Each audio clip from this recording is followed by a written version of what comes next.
એસીબીમાં લાંચ મામલે અનોખો કિસ્સો સામે આવ્યો। ગોધરાના એસઆરપી ગ્રુપના એએસઆઈ રોશનકુમાર ભુરિયા લાંચ લેતા ઝડપાયા। એએસઆઈ દિવાળી ગિફ્ટ ઓર્ડરની ચૂકવણીમાંથી લાંચ લીધી। વચેટિયા તરીકે એમસીના ડામોર પ્રિન્સ મુકેશ પણ લાંચ લેતા ઝડપાયા। એસીબીએ લાંચ માંગનાર અને કર્મચારીની ધરપકડ કરી। 2.51 લાખની સામે 1.44 લાખની લાંચ લીધી।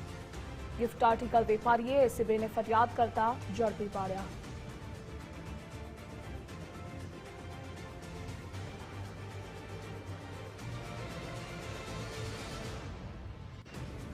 સંવાદદાતા અર્પિત જોડાયેલા છે। અર્પિત, વિગતો જણાવશો।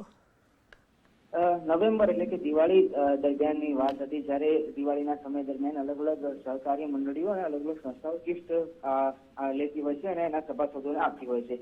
ત્યારે એસઆરપી ગ્રુપના જે આરોપી છે, જેને લાંચ લીધી હતી, તે ધિરાણ મંડળીમાં મંત્રી તરીકે ફરજ બજાવે છે। તેમણે અમદાવાદમાંથી લગભગ 600 થી વધારે જેટલા ગિફ્ટ આર્ટિકલ ખરીદ્યા હતા। એના માટે 8 લાખથી વધારેનું પેમેન્ટની ચૂકવણી કરી। હવે 8 લાખમાંથી એને વ્યવહાર પેટે 2 લાખથી વધારેની રકમ વેપારી પાસે માંગી હતી, જે આપવા વેપારી તૈયાર ન હતા।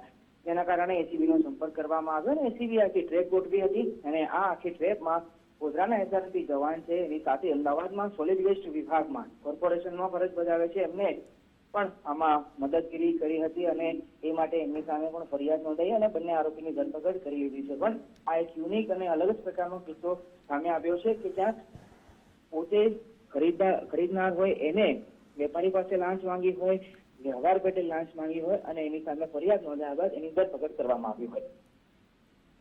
જી અર્પિત, જોડાવા બદલ આભાર આપનો।